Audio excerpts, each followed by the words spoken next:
Hey, I'm Nick Vonbrack, and this is the Record Podcast. Happy holidays, damn it.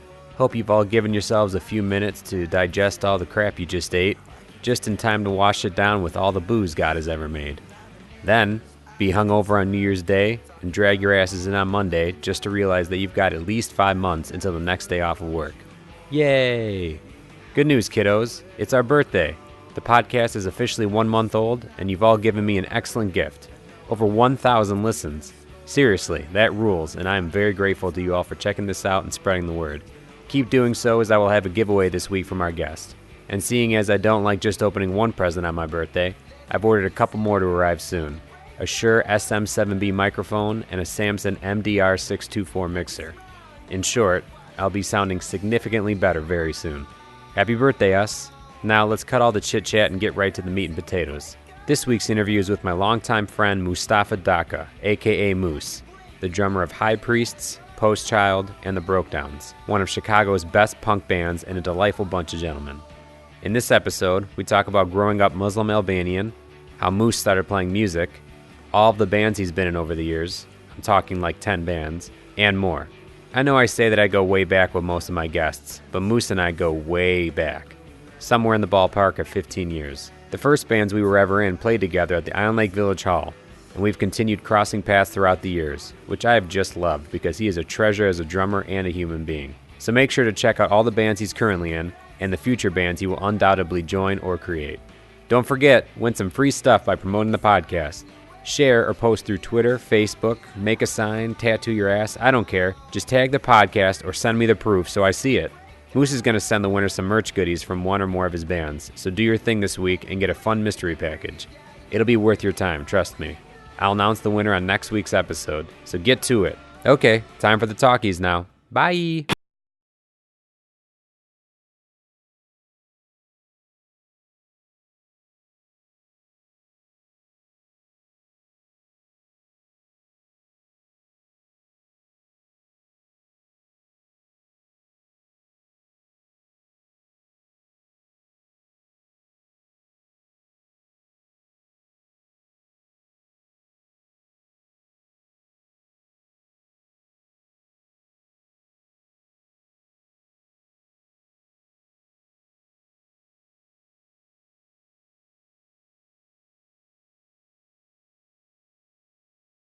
So between smoking weed and taking all the flu meds you're taking, you're just on a wild trip right now.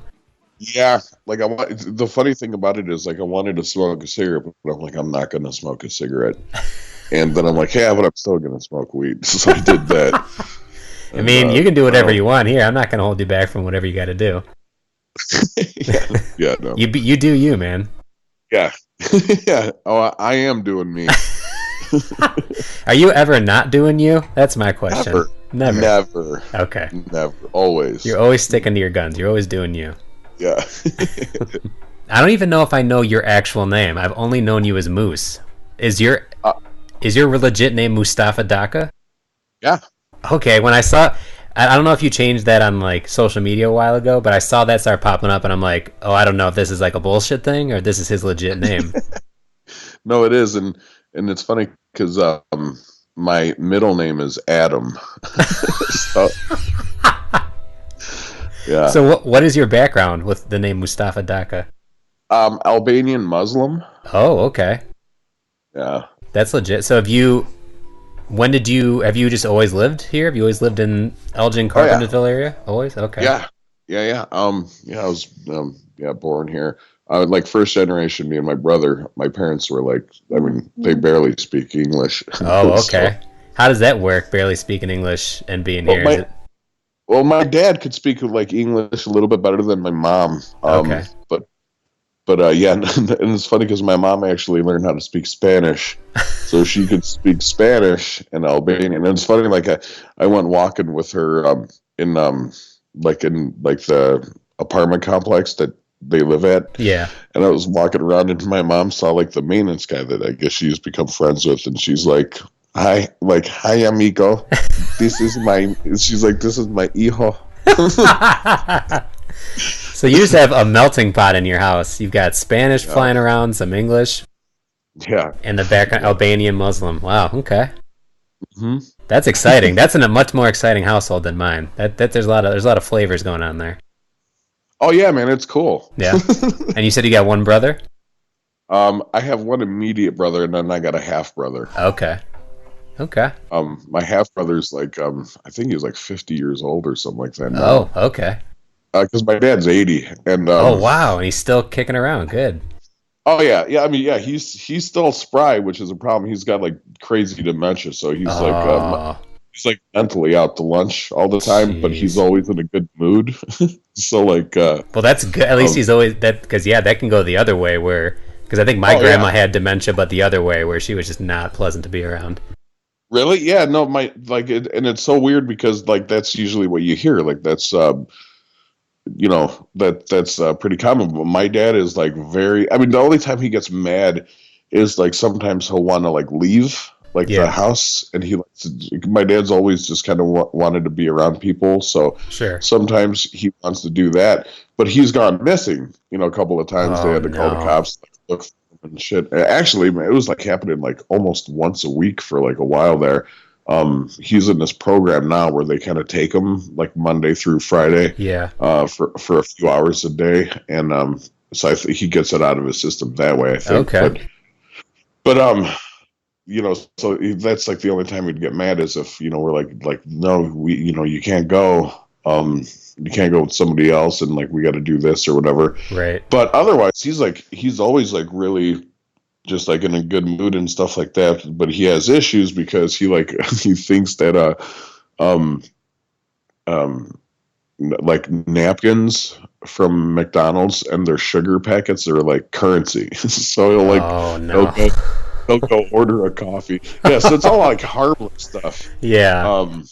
Um but I mean, definitely could be a nuisance. Yeah. But yeah, so he speaks better English. My mom, um she's up there in years. Um like I said, she could barely speak English. But yeah, my dad had a son when he lived in Sweden, and that's my brother Stefan, and he's like a Swedish metalhead, and he's like tall Wow. because everyone in my family's short. I think I'm Yeah. the tallest person in my family, Oh wow. and my my Swedish brother, I guess his mom had to have been like, my like short dad had to have like hooked up with like a really tall Swedish woman.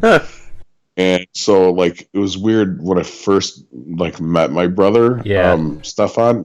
Like he's got my dad's face, but he's like tall as hell. And yeah, he's like a metalhead. Like plays metal or just loves metal? No, just loves listening to metal. And Swedish metal, that's like legit. That's like straight from Yeah. the source. Yeah. Yeah. That's awesome. Man, there's the Daka men. They're just lady slayers, man. That's the of all the things that I know of a Daka gentleman. It's that he can slay the drums and he can slay a lady or two. Heyo. I wish I had drums right now. That's on the family crest, like two crossing drumsticks and a little weed symbol, and then a nice looking gal. You know what's funny though? Like, okay, I mean, I don't know. Like, I guess I'll get into this, but yeah, like my brother, my immediate brother, the one that shares the same mom and dad, Yeah, the same chemistry as me, but he's like, he never drinks, he yeah. never smokes, he's never done drugs.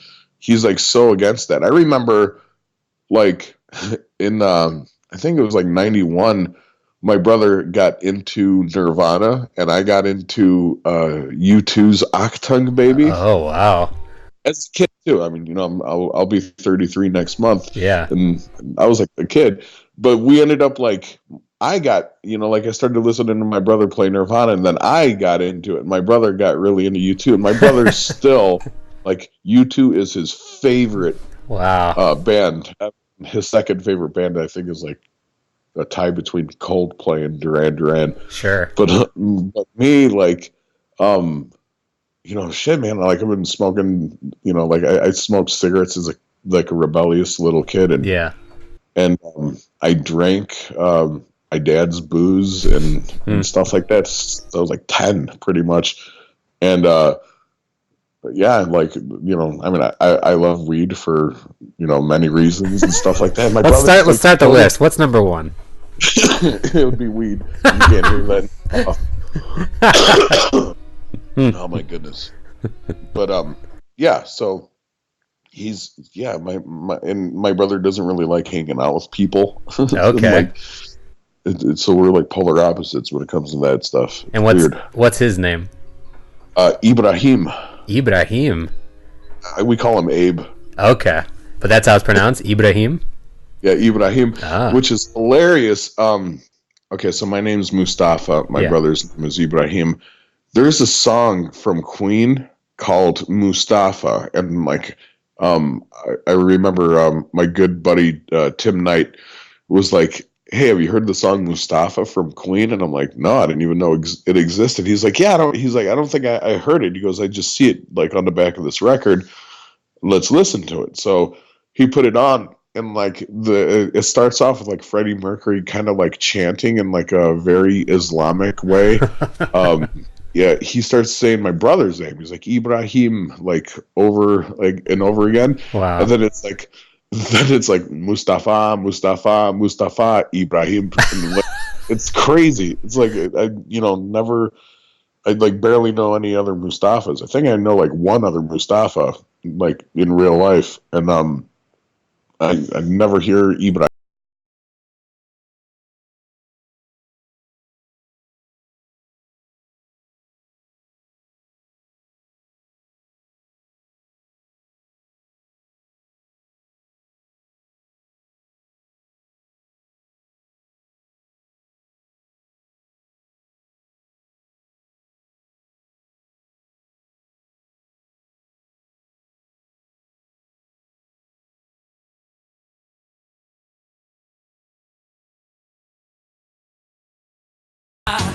Did you ever corner your parents and be like, "So our names are from this Queen song, or what's the story?" I did, but they didn't know it either. I mean, they don't know Queen. Like the coolest thing my dad knows is like he goes, "I like this song. You got to give me this song." I had a guy at the bar write it down because my dad was a bartender. Yeah, and he handed me this piece of paper and it said Santana Black Magic Woman, and I was like, "Oh, this is awesome."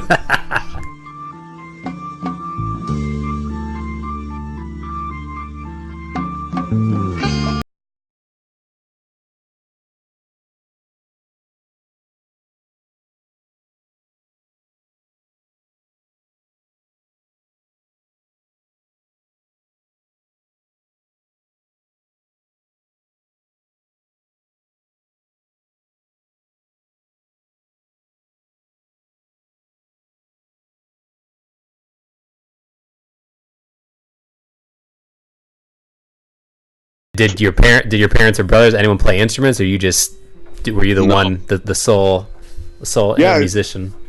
It was just me. Like first, I like kind of got into guitar. Okay.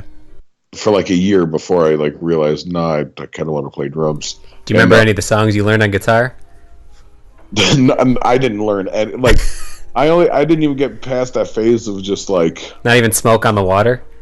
No, not at all. I wish. I mean, maybe I would have stuck with it. But, no, I was just like trying to just like feel my way around the guitar. Yeah. That's it. No melodies or any type of music knowledge came into play with that. So I think that's kind of why I switched to drums, because I was like, yeah, there's no notes per se, but like, sure, So, but yeah, no, nobody else in my family, like my brother has no interest. My parents never played anything. Okay. I don't even know what other family members that play any instruments, to tell you the truth, like anyone back home in the old country. The Soul Daka, man. Yeah, it's weird. And where did drums come into play? Was it band in school, like percussion? No, first it was like I remember I was listening to, I think that song Last Dance with Mary Jane. Hell yeah. Or Mary Jane's Last Dance, I think is what it's called.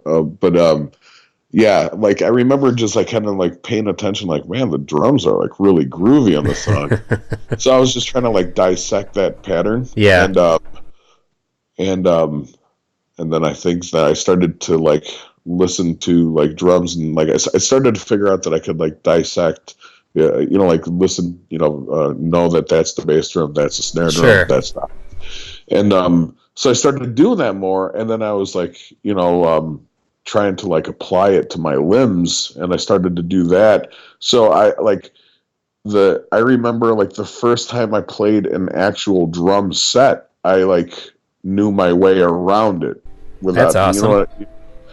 like a little bit, you know what I Yeah. mean? Like just to play basic beats. Like um, I was interested in the drums in sixth grade, and this guy in one of my classes had a pair of drumsticks, and he said he was in band, and that they had a full drum set downstairs, and that he'd asked the band teacher if I could come in there and play it after school, and he did. So like the minute I sat behind there, like I started playing, and that band teacher is a guy named Mr. John Gorman.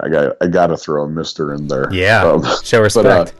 yeah, and he ended up like he I guess was like kind of surprised that I could do what I was doing.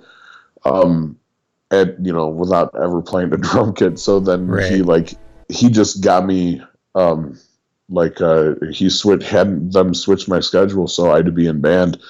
And then I had him like all throughout, middle school, even started doing jazz band then. And then he switched over to my high school. So I had him in high school too. Oh, So nice. like my whole like school music career was through him pretty much. Big ups, Mr. Gorman. Yeah, oh yeah, and Mr. Betcher, Mr. Mark Betcher, he was the jazz guy. Like he that dude was awesome. He was Yeah. the trumpet player to Phil Collins's big band, Oh, shit. and yeah, so he liked it. He was all about like getting us into competitions and like recording albums. We'd go to like a recording studio and like do an album one year, and then the next year we'd go to like Virginia Beach or Toronto, and it was that dude was like more on, yeah, he was like on that like real professional side of like playing out and all that stuff. Yeah. But yeah, so those dudes, he was like that dude. You ever see that movie Whiplash? Did you see Yeah. that? Sure. Okay, dude, so that's like that was like eerie, like it was like go back to, instead of college, my high school, he like we were in Gorman's the jazz band too. The like real lax jazz band that Yeah. played like somewhere as hard. You could like fuck around, more Sure. room to fuck around. And Jazz One, Betcher's jazz band was like they were like he would make students cry. He would Wow. he had a temper and everything. He'd make students cry and shit. So I'm like watching that movie and I'm like, whoa. Having And flashbacks. yeah, and then he would come into the Jazz 2 room and just kind of like hear people, and then he would grab, and recruit for his band if Yeah. he needed. And he did that with me, and at first I was not his friend or anything like that. Yeah. And after a little while, we ended up we got along really good. Like I realized like he wasn't just like an asshole, Right. So, but yeah, no, that movie kind of took me back a little bit, but obviously it was nothing as crazy as that Well, movie. sure. And that was when? That was in high school or grade school? Yeah, that was in high school. No, that was high school. See, and that just goes to show the time, because there's no way a teacher could get away with that now in high school. They'd be fired immediately. Oh yeah. Like if they made a student that's- cry, no way. Yeah, no, yeah, like it was like I remember, Gino, you Yeah. remember Gino, right? Okay, so Gino would come and eat lunch in the jazz band room because they would allow students to come in there and Yeah. watch jazz band, and Gino would go there just to see if if Betcher was gonna make somebody cry. Like I remember it was, I mean, it was bad. We were like badass kids, laughing Sure. at people crying and stuff. But but I remember Gino would just be like cracking up, and him and his cousins would be like repeating what just happened. like I'm trying my best. Oh God. Yeah, it was bad, but like he would do it. It was like watching Jerry Springer or something like that, waiting for a fight to happen. So But, anyway, did you play? You played in all through high school in band. Mm-hmm. Okay, and Yeah. and throughout that time, are you like playing on your own and playing? Well, you had to have been, because at some, or I guess at what point does Slim Jim Conspiracy, or what's the first band that like comes along, like that was it. that was the first band you're in? That's a pretty good first band. Usually people start off in worst first bands, so I tip my hat to that. Well, you're being nice. You're being nice. Yeah, like, I mean, Gino is like a few years older. He was like looking to start a band, and I think they had a drummer. I think their cousin Maya was the drummer, but like in the like developing stages where there weren't any songs or anything like that yet. They were trying to that point. They needed a drummer, and Gino, we were just talking, and I was like, "Hey man, I'll come play drums for you guys," and then so we started like the basic lad. I think I was like 14 or something like that. Yeah, I think I was like 14.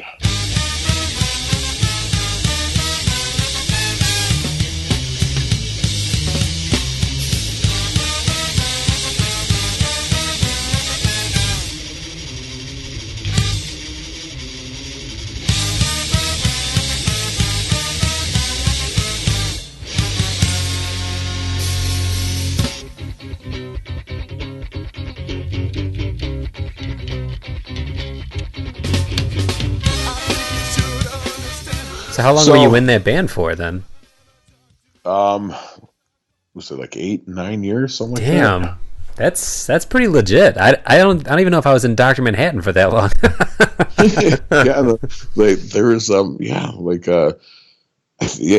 like it's funny because right now it feels like it was longer than that, but yeah, like we went through like everything. Like we did all this stuff. Gino like had to he wanted to record. He wanted to record us. So he started getting into recording, and now he's got his own studio. He wanted to like book us places and stuff like that. So like he started booking bands like other than us, and he just kind of got into like his like current lifestyle just because of like, well, he wanted to do this stuff with this band. He's definitely a do-it-yourself kind of guy. Yeah, he's done a lot for himself. Yeah, very proud of that dude and where he's at. Yeah, I'm gonna actually have him on in a month or two. I think I'm gonna interview him for this. Oh, nice. Yeah. I'm gonna try to get some of the old homies too from back in the day. So that'll be good. Yeah, man. The nice little thing to keep on record here. Yeah. And so I meet you. I don't remember the exact date, but I can estimate that I was in Above Suspicion at the time, my first band, and we played together. I mean, I don't know. I can imagine Island Lake Village Hall or something, or somewhere along. That's the timeline. Yeah. Wow, man. Holy shit. So that had to have been what? Like 2000, probably. 2000. Yeah, that's what I was thinking too. But then I remember because your cousin was Lexi, right? Lexi? Yeah. Mm-hmm. And she was dating my friend Jimmy K. Jimmy K. Yeah, and then you came to lunch. Like the four of us went to lunch. When me and Jim worked over at Sam Ash together. That is too funny. I don't remember this lunch at all. Really? Yeah. And I remember because you looked tiny. I mean, you were tiny. Yeah, I was a tiny pup. Yeah. So that happened, I think, in 2001, and then wait, when were you in Musket Arm? Probably 2001 is probably when it started. Okay. Yeah. So then that I saw you there. And shit, that was that was not quite Clearwater days, but no, probably not. Yeah, that was before then. The first time we played together I was in Above Suspicion, right? It was before Musket Arm. Right. Okay, that's what I thought. Mm-hmm. I wasn't mixing up my dates. Okay. or bands No, rather. no, no. Yeah. So it was like 2000, and then Muscat Yeah, was 2001. yeah. Yeah, and yeah, and I think and then I started doing Brokedowns in 2002 when they parted ways with their drummer. Oh, so there was a drummer before you in the Brokedowns.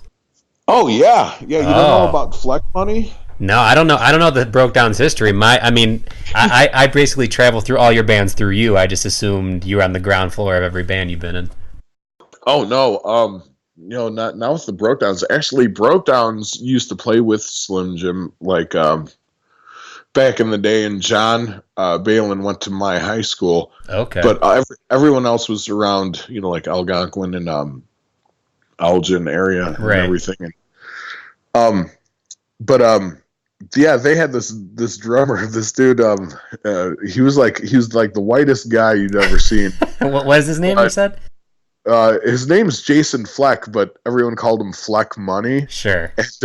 And he got really he turned very, very thuggish. Ooh.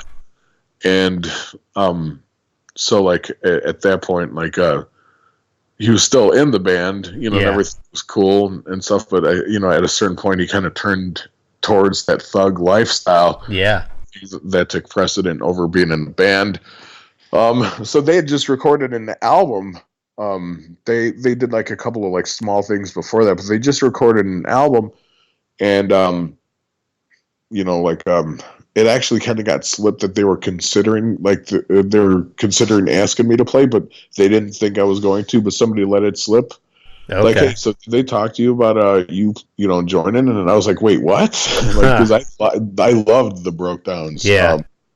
And so I was like, shit. So I brought it up to John. I was like, hey man, are you guys looking for a drummer? Yeah. And so we ended up getting together to practice. They let me learn the songs on the new album that they just did. It wasn't even released. I played the release show at the Warp Skate Park Oh wow. in Woodstock, Illinois. But yeah, so they had another drummer. I joined, and I mean, shit, that was 2002. Yeah. That happened. So, but they were around since I think '96 or '97. Oh wow. But it was pretty much just John Balin. He was the first dude, and then Eric Grossman was in the band for a while, left and came back. Okay. They had another guitar player too, this dude named Eric, another guy named Brett, and those guys left, and then Chris Meggery joined, and then I was the last person to join. Okay. And this is the lineup.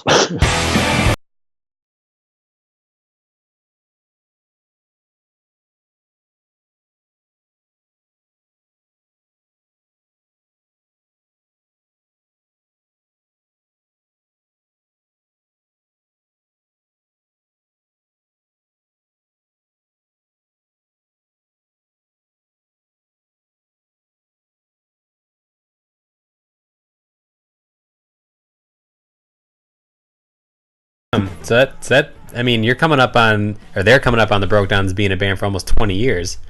Yeah. But here's the thing, though, is I've heard them say before that they just kind of really figured out the go-to Yeah. recipe for broke down songs and stuff like that, and they feel that this is the solid part, so they kind of, I think, right around 2000 or Gotcha. whatever is when they consider the band being a band. Okay. And But yeah. I mean, that's pretty sweet. I just assumed you were on the ground floor of the Brokedowns. So that's good. It's a good little lesson in that band for me. Yeah, dude, those guys are crazy dudes, man. I remember one time I didn't really even know Chris Meggery that well, and he's obviously one of my best friends, and he's the funniest I know. And there was one time where the Brokedowns became friends with these dudes in a band called most recently I think Straight to Your Brain, but they were all in other bands before that, in La Crosse, Wisconsin, and Winona, Minnesota. Yeah. It's like they're right next to each other. And so we became friends with them through the Brokedowns. And one time, like, we played a show together with them in Minnesota, and it was like freezing. And the Brokedowns were going to stay with those dudes like the day after the show to record a few songs. Yeah. And Slim Jim had a show somewhere else, like by the Mall of America, and like we needed a place to stay, and it was freezing, so we ended up going back and meeting up with like the Brokedowns dudes and the guys in Straight to Your Brain, and stayed over there. And Chris was like, at this point, just kind of like in a house all day, got drunk, and he was just like doing commentary over like TV infomercials, and it was like the funniest shit you've ever seen. Yeah, And I feel like the Brokedowns, in my mind, if there was like a little catalog of where I'd find you under, I'd put your description as local no effects. In terms of like awesome punk band, but also hilarious on stage. Yeah, no, Chris is, yeah, and it's just him. Like nobody else could, keep it going for a while. But yeah, no, he's the best. That's why I like it when he does. When he started taking over doing like written interviews for the band. Oh, okay. Like before, it would be like Eric Grossman, and Eric Grossman would just be, like he would just answer straightforward. It'd be like a more straightforward conversation and interview. But like Chris has this thing where he likes to keep it interesting, like for himself, I think. So like I remember one time at I was working at this place and like trying to like not really tell people that I was in a band because I didn't want them to drug test me since I smoke weed a lot. And so like somebody found out that I was in a band, and then like right after they found that out and like found out the name of the Brokedowns, they're like, hey, this like newspaper downstairs says you guys in it. And I'm like, oh shit. And I looked, and like I guess Chris did this like super boring interview with like the newspaper, and like and so he just kept it interesting for himself to the point that like it said like the Brokedowns Chris Megry of the Brokedowns discusses like paranoia and the Octomom. Like, yeah, so like this whole no, what was it? It was like the walking landfish or something like that. Was he just picking up National Enquirers and just reading out of them, or what? It was like that was like in the headline for like our band because he chose to talk about that stuff so much. If I saw a band that maybe I haven't even heard of before, but especially if I saw a band that I knew and that was the headline, I would drop everything and read that. Yeah, I was like, oh man, like now people from my job are gonna read this. Plus, like, I mean, thank God Chris didn't mention anything about me, right, and smoking weed or whatever, because he likes to do that a lot. He like he refers to me as Blunt Messiah, like whenever he posts anything. So it's like, I mean, at this point, I'm like, well, fuck it. I mean, I'm sure some family members are going to see this, but whatever. But man, for a long time, it was like, dude, chill out. You're gonna fuck up my job, man. Yeah. So, but yeah, no, those guys are great dudes. I mean, they're all my best friends. Yeah. Yeah, and I have to say, of all the bands we played with over the years, Brokedowns were definitely one of our favorite bands to play with at any chance that we could. We didn't play together a ton, but definitely in the Clearwater earlier days, we crossed paths in the first few Ian's parties and stuff. And thank you. You're polite for saying so. And you know that, man, I was really like hyping up on Dr. Manhattan. Like that first thing you did, what was that, like a 5-song or a 6-song? Yeah, 6-song EP, yeah. Yeah, that was crazy. Like I remember like hearing them being like, dude, like that's from around here, and thank you. And you guys were like, so how old were you guys when you did that? Oh, that's a good question. It was definitely at least I was out of high school. Adam and I were out of high school, and Matt and Andrew might have still been in. So probably like, 19, 20 years old, somewhere in there. Man, yeah, no, that was crazy. And yeah, so like I started seeing you guys there, and then we played together. And I remember when we did the the record release show, Yeah. you guys were also shooting, or no, it wasn't was it a record release show? It was just a shoot, a music video shoot Oh, I think it was a music video shoot. at Just for Fun roller Yeah. rink. Yep. Yeah, man. So like we were off, to the side where like they let you drink in your van. Yeah.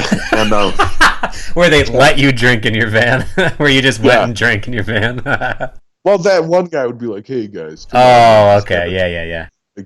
just keep it over here and like don't flash it in front of the kids or whatever." But so we were over there, and then like you guys were shooting, and like it was funny. We were like right by you guys, and like all of a sudden the door to your trailer, I think, Oh, pops yeah. open. Yeah, like The beginning of the and, video. like, yeah, it totally like stopped everybody bullshitting where we were at. And we like saw that, and we were like, as soon as you guys like walked away, like Chris like looked at me and he just like starts cracking up. He's like, "Man, I love those guys." Because it was like out of nowhere. It was like one take, and you guys were like full energy. Yeah. And we're like, "Holy shit!" Like these dudes could really just do it, man. That's awesome. But What's funny about that is I remember little snippets of it in my brain, but just the fact that you guys enjoyed it, had we known that at the time, like had someone been like, "Yo, the Brokedowns thought that was funny," that would have just put us over the moon. Because like basically anything we did was just to amuse our friends and bands that we liked. So like we didn't succeeded. Yeah, outside of that, any other kind of success was just kind of, if it happened, all right. But the fact that you guys liked it would have been like, all right, cool, our day's made. Thanks, man. That's awesome. Yeah. Yeah, no, that's really funny stuff, man. I wish we could have gotten to play more shows together. I know that we were supposed to like a while ago. Yeah. But yeah, man, you guys' music videos are all like kind of crazy. Who did that? That wasn't Andrew that did. Did Andrew do any of you guys' videos? No, he started getting into music videos just recently, like with the Meatwave videos. Because before then, we would do like fuck around videos like for ourselves, and then we'd post online. Like we did D-Man TV, which is like a YouTube channel that. Oh yeah. You can. So he did some of those, or a lot of those were his idea, and so he'd do stuff like that. And when we, at the beginning of the band especially, like his younger brother Mackenzie would shoot stuff and edit it, and we were all about doing that kind of stuff. But when it came to like doing the music video kind of thing, that he's just started to get into that in the past like couple of years, and his stuff's great. I love it. But yeah, that just started kicking off lately. Oh, okay. Yeah, no, that's crazy. I mean, I guess I could see a little bit of the influence, or maybe some of his input before, but like, man, yeah, he's really good. Yeah. Like, his videos are great. They're so good. The last Meatwave video that he did, I forget what the name of the song is, but it's a ripper. But it was funny because he like did it where he was like showing like the dudes doing like their jobs and everything. It's like a beautiful shot of like Chris Sutter just looking bored at Santulo's. Yeah. And it's like, and I remember going like, oh man, like that's like, so he's really got like, he's really focusing on just like how the shot looks, as opposed to like the content. He's like looking at the quality and really nailing it. And I remember I was even like, oh man, that's such a brilliant idea for like a video, and it's shot so well. And then but Joe Gack was recording Post Child on one of the days. So like, he showed up with Andrew, and Andrew got like a couple of shots of Joe recording us, because that was, his jobs. But yeah, man, like he does really good videos, man. I like his stuff a lot. Yeah, you should get him to do one of yours, Brokedowns or Post Child or High Priest. Hey, man, put in a good word for me, man. Oh yeah, like you couldn't just hit him up and be like, "Hey, I want you to do a video," and he'd be all about it. Well, now that I know that, I'm hitting him up now. Hey, hold on, let me. Yeah, we'll cut this short. Yeah, go call him. Yeah, I gotta go. End of interview.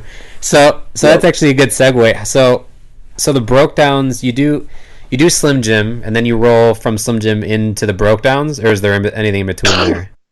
No, it was. Oh, you know what? Actually, shit. I was in a band because I was like I was trying to like. I really wanted to be in like a smaller punk band. You know, like Slim Jim had 6. Sometimes we had 7 people in the band. Oh, I thought you meant smaller, like popularity, because I was gonna say Slim Jim did have some pretty big, sweet shows. So I thought you meant like I wanted to bring it back down to like smaller shows. Oh, no, yeah, right. Like, hey man, hey man, all this success is good to me, man. No, but no, I just kind of wanted to be in like a smaller a band, and it was like, you know, it'd be like really hard to like write you know, like Slim Jim songs sometimes, because there's just 6, so many 7 parts. people, man. Yeah, so I just kind of wanted like, and you know, like there was like a whole lot to go in, and sometimes I just kind of wanted to focus on just like the punk part of it, right? And so I knew these dudes that were in like a 3-piece band, and they needed a drummer, so I like joined their band, and then like the Brokedowns thing happened, and I was like, oh man, like this is really what I want, you know, really what I want. So, and then I also didn't want to be in too like, you know, I didn't want to be in 2 punk bands. You know what I mean?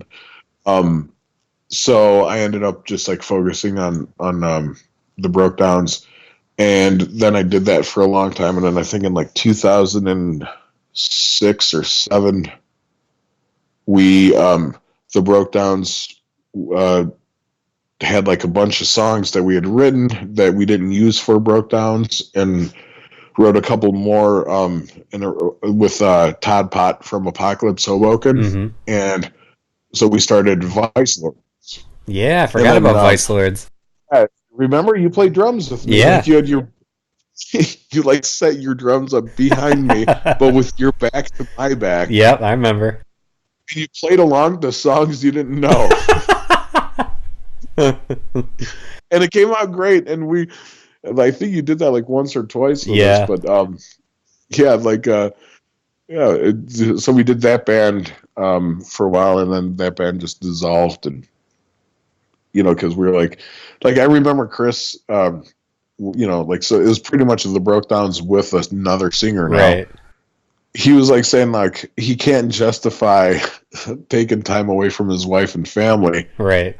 With like the same band, like, oh, you know what I mean? Like, you know, it was like another excuse to be away. Like it's already like hard on those guys to like, you know, really like do a whole bunch of stuff that gets offered to us, because they can't, like, they can't leave their family. We can't, you know, really like play the fest in Florida so much, because it's always the last weekend in October, which is, you know, Halloween. Yeah. So like their kids, you know, are at the point where they're gonna know, like, if their dad's not around for Halloween. That's a bummer. You know what I mean? So yeah, that's got to be tough for sure, especially in a band that could do a lot of stuff like that. Could have a lot of. I'm sure you've had to pass on a lot of opportunities.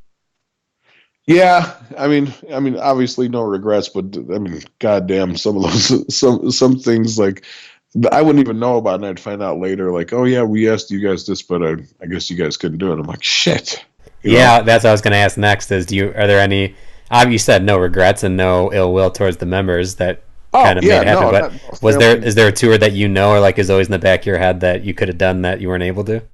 There was a show, either last night or tonight, that we were asked to play that we couldn't play, and that I would have loved to have played. Yeah, but you know, family's important, man. Yeah, like, man. That's not.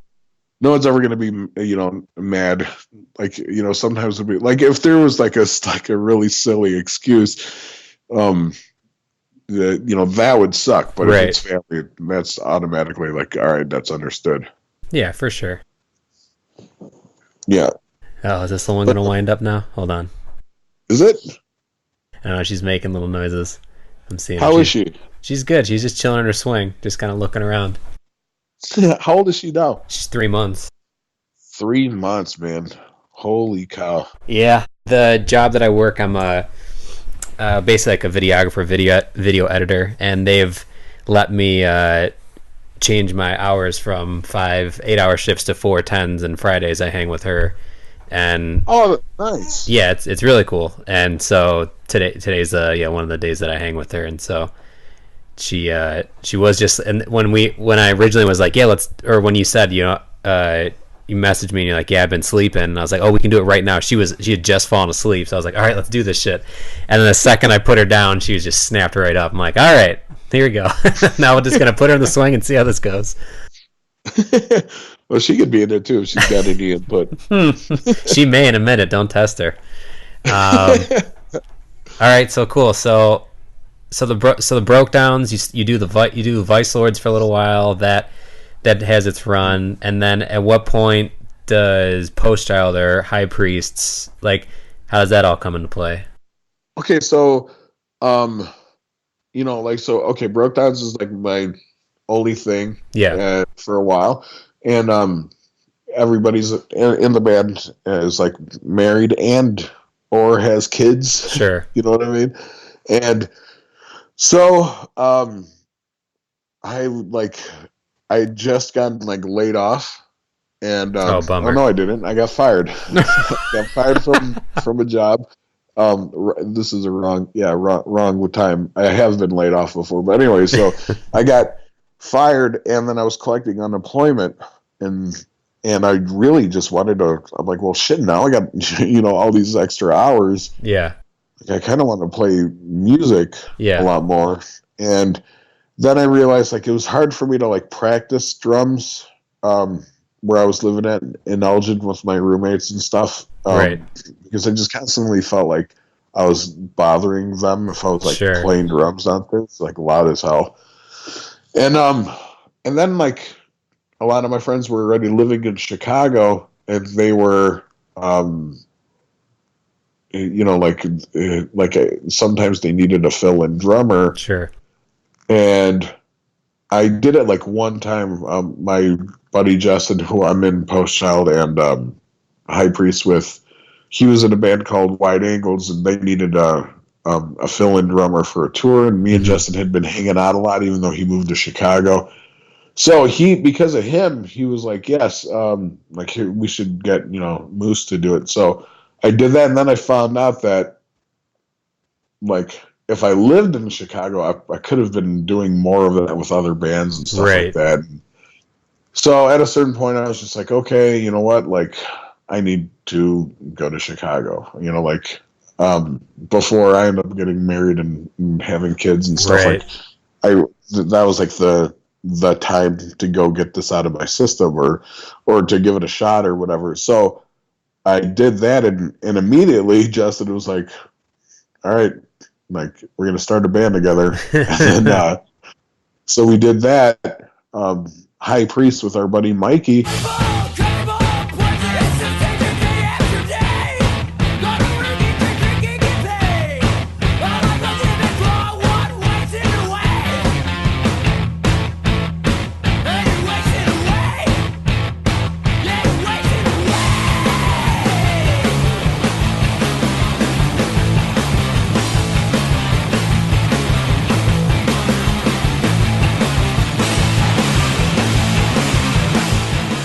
And then Justin was also in Post Child at that point, and then they needed a drummer to fill in for things because their drummer was like in another band.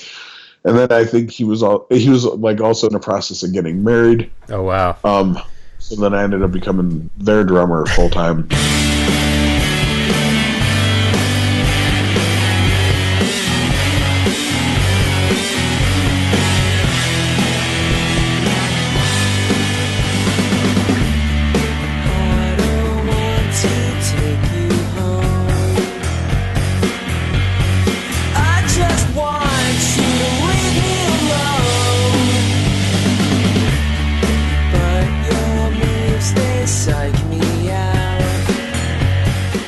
I live with Justin. He's one of my best friends, and Mikey is like a sweetheart.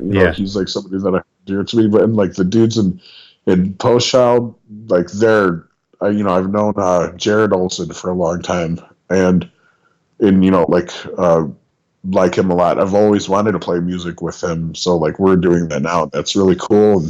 And then I got to meet Brian, and Brian I like a lot. We get along really good musically, and just like through just being friends. So everybody that I'm playing with, I really like. And then I'm also in this other band. You're stressing me out with all this. Yeah, yeah. Oh boy, like I could go into something in a second that'll kind of explain that. But my buddy John Polydorus, he's in like Vacation Bible School and Off With Their Heads.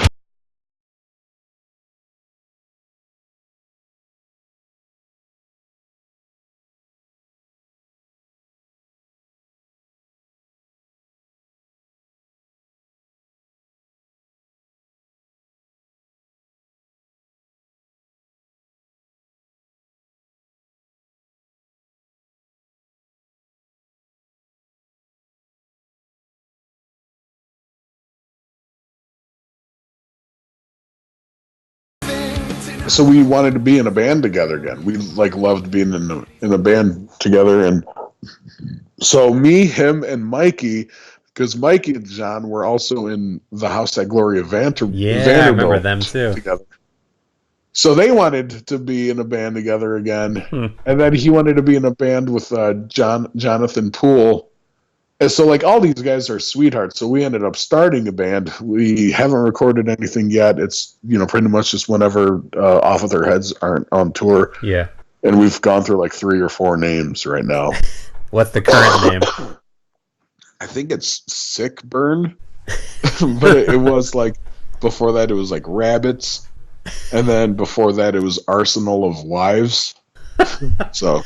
It's funny because towards the end of Dr. Manhattan, like we kept like changing it and being like, we should call it just D-Man. We should call it like when we toured with another band, they would call us the Manny Hats. So we're like, we should just call ours the Manny. Like we kept like changing our names, and then eventually we're like, fuck it, who cares? Like it's such a thing. Like when you start a band, it's such a big deal. But then once you're in a band, like who gives a shit? Like it really doesn't matter.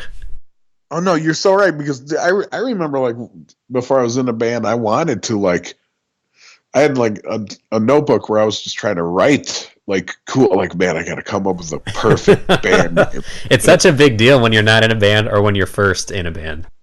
Yes, exactly. And I mean, shit, dude, I remember like the Brokedowns. Like I said, John pretty much started that in like 96 or 7, mm-hmm.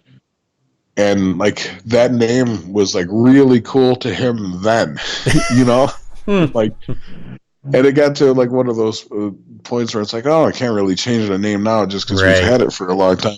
But I remember there was a band called Crop Duster, and they which is an awesome name. I love that. And for whatever reason, they decided they needed to change their name, so they changed their name to the Brokedowns. Oh wow. And then like our buddy that was putting out our albums at the time, he like wrote them a cease and desist, and like gave them like the facts, like, hey, I've put out their records, they've sold records in these countries, right. Shit like that. So then they changed their name to the Broken West, and which is also like a cool name, I think. And it was funny because when we first found that out, we're like, shit, man, like we would have totally traded them Brokedowns for Crop Duster. And I feel, I mean, there's like a lot of bands now where I'm like, yeah, you know what? Like, you don't even think about what the band name is anymore. Now, that name just means the band. Right. That's just the name of those. It's easier than saying all their names. It's just. Exactly. Here's that thing I can call them. Yep. Yeah. But it is funny because I like, for the most part I've thought that, and I think for some reason there's been some kind of I think for the most part people don't really give a shit about a band name, but with all Meatwave's success, every article I see about them, there is always some comment about their band name. And to me, I'm like, that's awesome, but it's such a funny thing because like I said, most of the time I didn't think anyone gave a shit about a band name, but like every time they're interviewed, it's like with a name like that, like they always love to talk about the name of that band.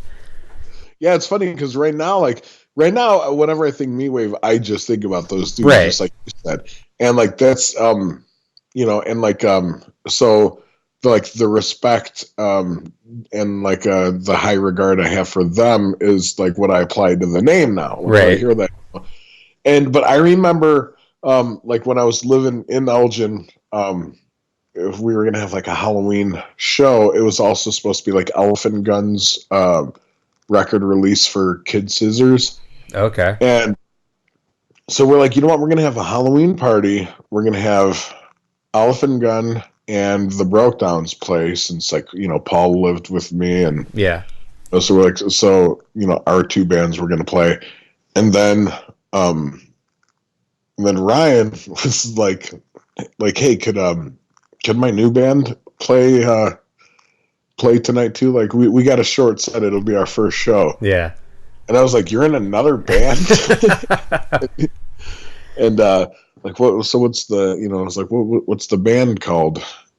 And they got back to me that they're called Meatwave, and I was like, all right, like I guess you guys could play. Yeah. And then and I didn't even know that Joe Gack was in it, and I didn't know that Sutter was in it, and like it was just like Ryan started a new band with two other dudes called Meatwave.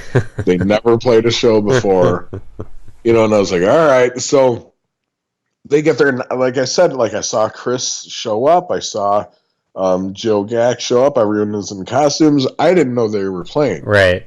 And so I'm upstairs, and all of a sudden, like they start playing, and like a couple of the songs are like like still like songs that they kept. And then they like covered a Hot Snake song, but I was upstairs, and they started playing, and I was like, "Holy shit!" Yeah. I was like, "Let's upstairs and check this out. This is awesome." I go down and I'm like, "Oh man, it's like Joe and Chris Sutter." Okay, cool. And yeah, they were like fucking terrific, and so like the name, like that name thing was only weird to me for like not even half a day. Like it was like the day of was when they asked if they could play. And after that, it was just like, damn, like those guys are really good. Yeah.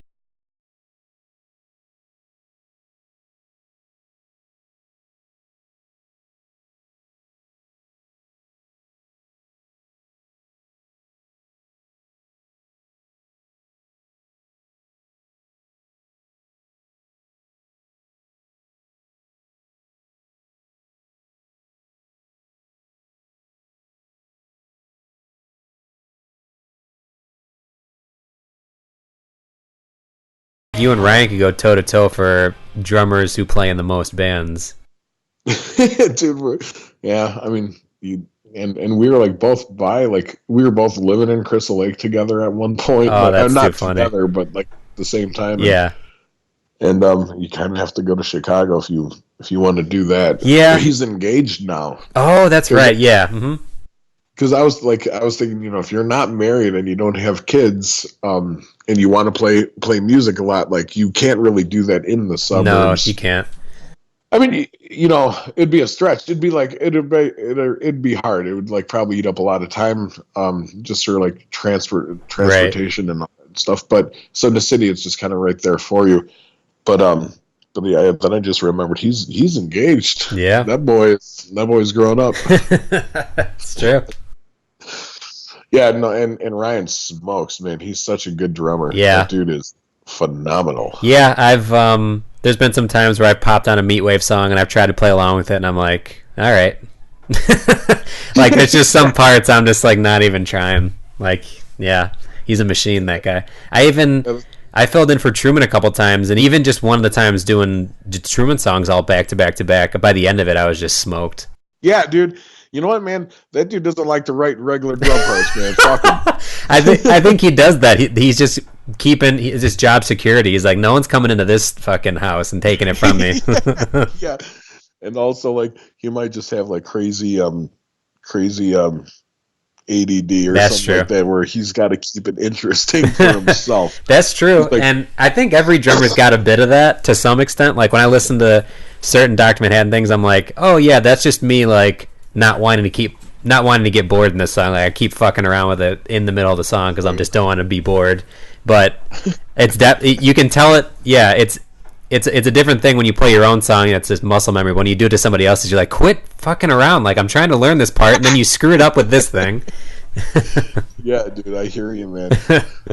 Yeah, and yeah, like I almost feel that if Ryan had to stick to like the same beat, you know, like for like a long period of time, that he'd probably just start thinking about other stuff and like get lost or whatever. There's some Meatwave songs where he does kind of like sit in the pocket for a while, and so it's nice to hear because for a lot of the Truman things, it was a little more bouncing off the walls.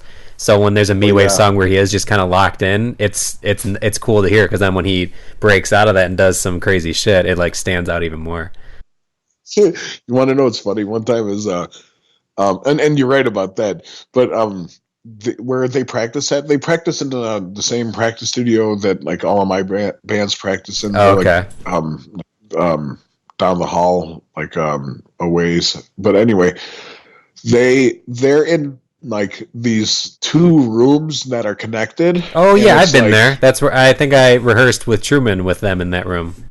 Oh yeah, and like there's so many bands that practice out of there. And I remember one time, I was meeting up with like Brokedowns and Rad Payoff had a show together, and I was just gonna ride with the Rad Payoff dudes, you know, because the other guys in the Brokedowns don't live in Chicago, right? And Meatwave were in the next room practicing, and like all the Rad Payoff dudes were like all like in the process of just like, you know, moving gear. Yeah. And at one point they all just stopped and they just tried doing air drums to like a part. They're like, dude, they're like, whoa, check this out. And they like were trying to do this air drum part because like and I remember it was just so crazy. The drum part was crazy too.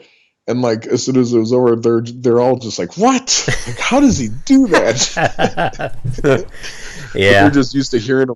They're used to hearing him play. That it always like it pulled that much attention. Right. Those guys, like they had to stop what they were doing to acknowledge it. One of the things that was most interesting, like I try to find something from each interview to like kind of focus on, and for yours, the thing that is like interesting to me is being in multiple bands and making that all work, kind of like balancing that all. And I guess you've kind of said like, yeah, if you don't have kids, if you're not married, if you live in Chicago, like it's much easier to make that lifestyle happen. But I mean, do you get stressed out by that? I mean, even hearing you just talk about all those bands, like just stresses me out a little bit. Yeah. Okay. Yeah, dude, I hear you. And you know, what's crazy is like, I didn't realize like exactly what I was doing.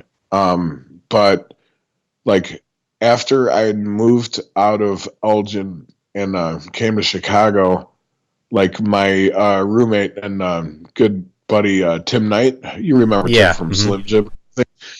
Tim had like gotten ALS. Oh, that's right. Yeah, he got ALS, and so you know I'd go back to visit him, and one of the times I went there, you know, I was like kind of, you know, just seeing like how it was like starting to affect him and everything. And, you know, which is always a bummer. You know, it's a good friend and everything. Right. And, you know, and so I saw that, you know, we were talking. He said he needed, you know, he was like needing help and that his cousin was coming to help him like a few days a week. And the state was going to pay them, you know, like to be, pay his cousin to be a caregiver. Yeah. So he said he needed somebody, and right away I just said, you know, like, hey man, like I could do it, you know, I could cover the other days that your cousin won't do, and or can't do, I should say, and so I started doing that, and I remember like, man, I was like I was in like a real tough spot financially too. I was like, you know, like living in a practice space. Damn. And like just doing like odd jobs to like you know, like eat and stuff like that. And it was rough. And so I didn't really like. I remember I didn't really even have like the means to like start, commuting from Chicago to Elgin. Right. But it was crazy. It was one of those things where it just worked out, man. Like Joe Gack was living in Chicago and working in Elgin. Oh, wow. So there was days where he would just take me. He would come pick me up and then drive me to Tim's house where I used to live. Take me over to Tim's house, and then I would like get a like something happened, like I would get a ride back to the city a few days later. So, I was like coming out to Elgin for like half the week. But one thing that one thing that I figured out was that so I was like Tim's caregiver for like a year and a half, I think. Mm-hmm. And I was given one time when we took him to like the emergency room. I was like talking to someone like a caseworker, and they were like, you're a caregiver through the state. And I was like, yeah, but like only because he's my friend. Yeah. And the lady was like, oh, like you're doing this because you know him? I'm like, yes. And she's like, okay. And she gave me this pamphlet. And in this pamphlet, it discussed like PTSD that caregivers that are like friends and family members. And one thing that I figured out was that somebody in my position would do like they would like completely fill all the time in their life outside of being a caregiver because it would distract them from thinking about like being a caregiver. Sure. So it was like like the thing that somebody would do to kind of turn that part of their mind off. Oh, wow. To kind of give them a break from it or whatever, and because there's a lot of emotional ties to that job at that point. It's not like you're just going to go take care of somebody because that's what you do until you get another assignment. Right.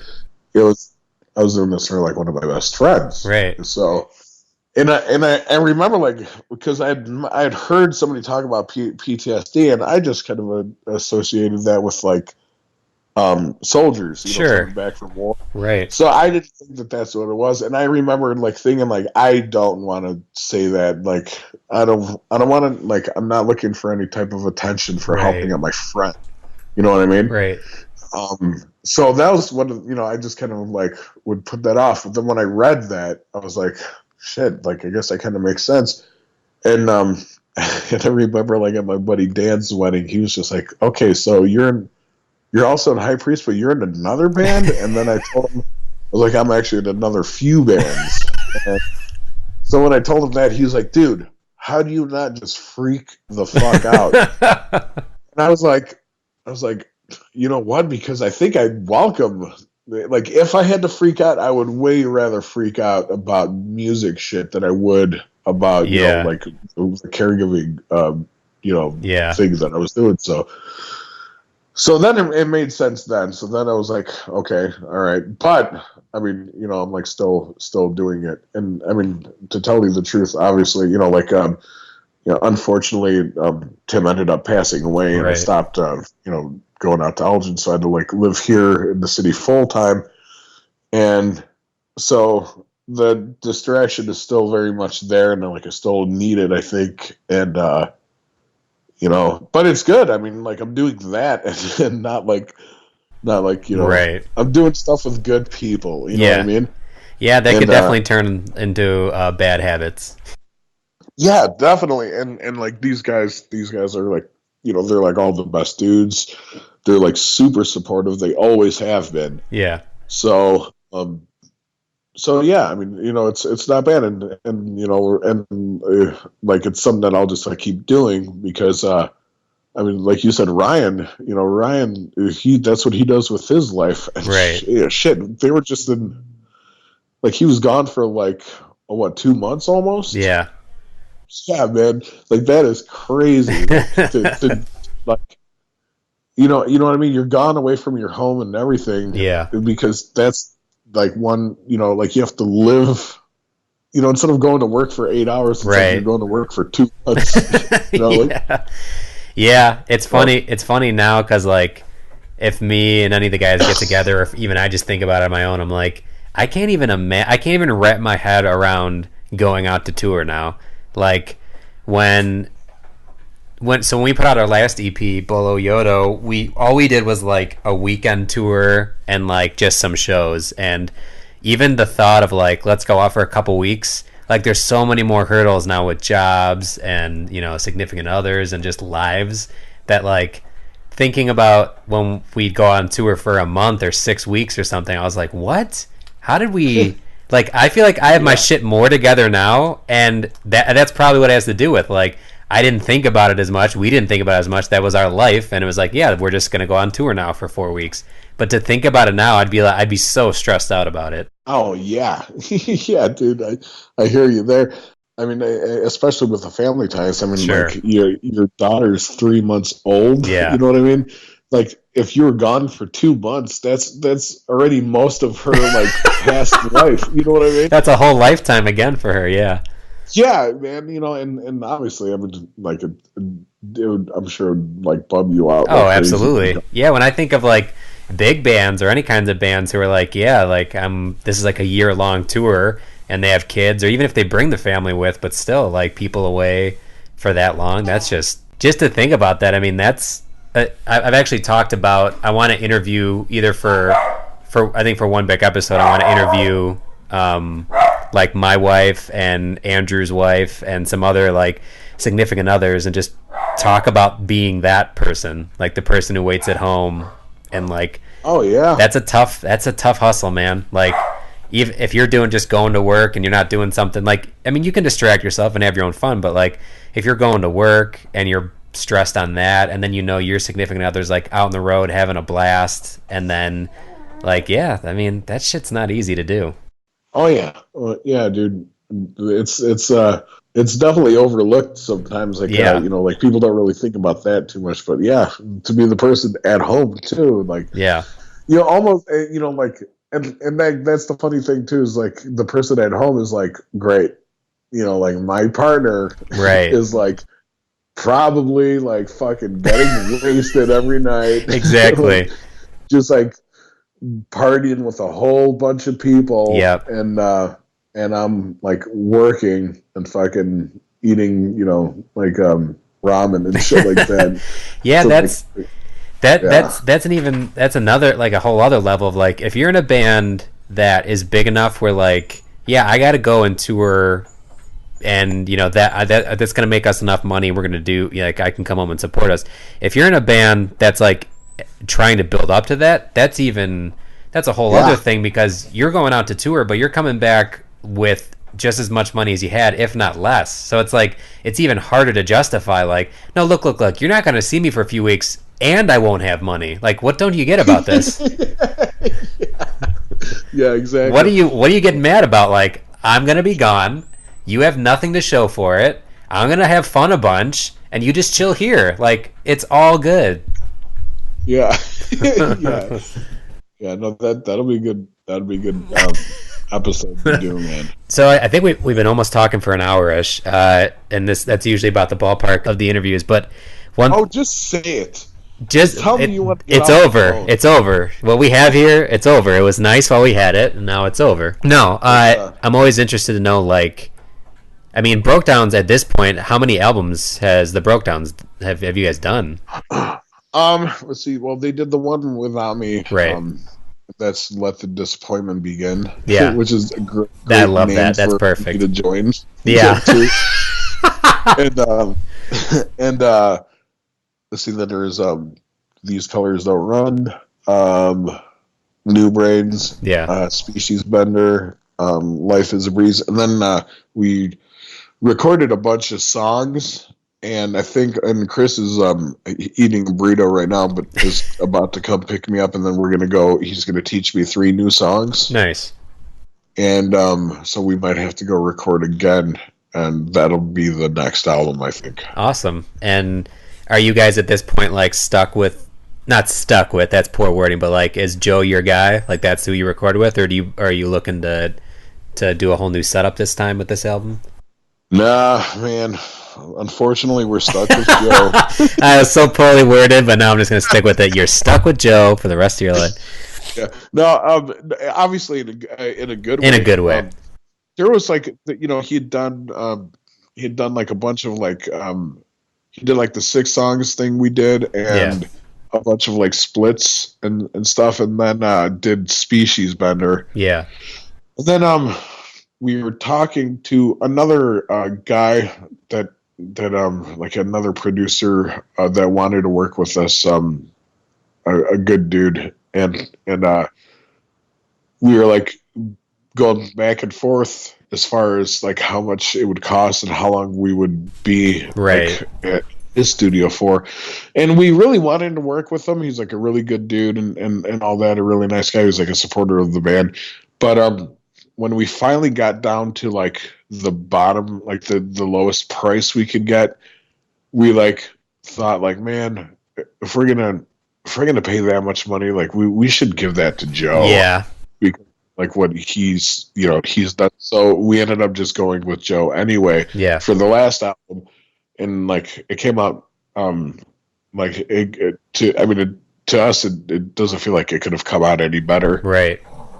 But yeah, that's a tough situation to be in when you think of like, you could go with a guy who has a bigger name, or like you want to branch out and try stuff, but then you're like, if we're gonna pay all this money, let's just give it to a homie. Like let's do it with a dude that we're still gonna like the product and we get to support what he does. But he's good. I love his shit. I mean, he's getting better and better with each album. So I mean, there's no complaints there. It's a good guy to be stuck with. Of any Brokedown song I should play, like what's your favorite, like, or what's the one you're most proud of, or the one that you personally like hold highest? Well, you know what?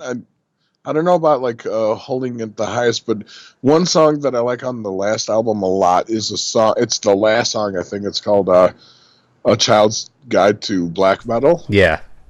That's a song that I like a lot. That I thought was just like very like it had like beautiful elements to it. You know what I mean? Yeah. I just it made me feel really nice and warm. So there's that. Oh, there goes Chris walking up here. Hey, what's up, dude? I'm on the phone with Nick for a podcast. All right. Yeah. You're recording it right now? Yeah, right. Yeah. Hell yeah. Recording it right now. Live around here? No, Nick, where do you live at? I live up in, so I'm out by Crystal Lake too. I'm in Cary. Cary. Man, that's very unprofessional to do that over the phone when it's only like a 40-mile. Look, if I want to be unprofessional, I'd interview your ass, or I don't want to hear you talking back there. Unprofessional, he'd interview you. Oh, see, I'd be a pro. I'd show up at his house. When I can actually earn some money from doing this, I'll start rolling up to people. Yeah. Hey, he said he'll be there tonight at midnight, Nick. Perfect.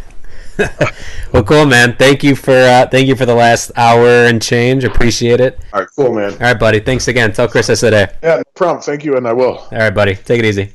All right.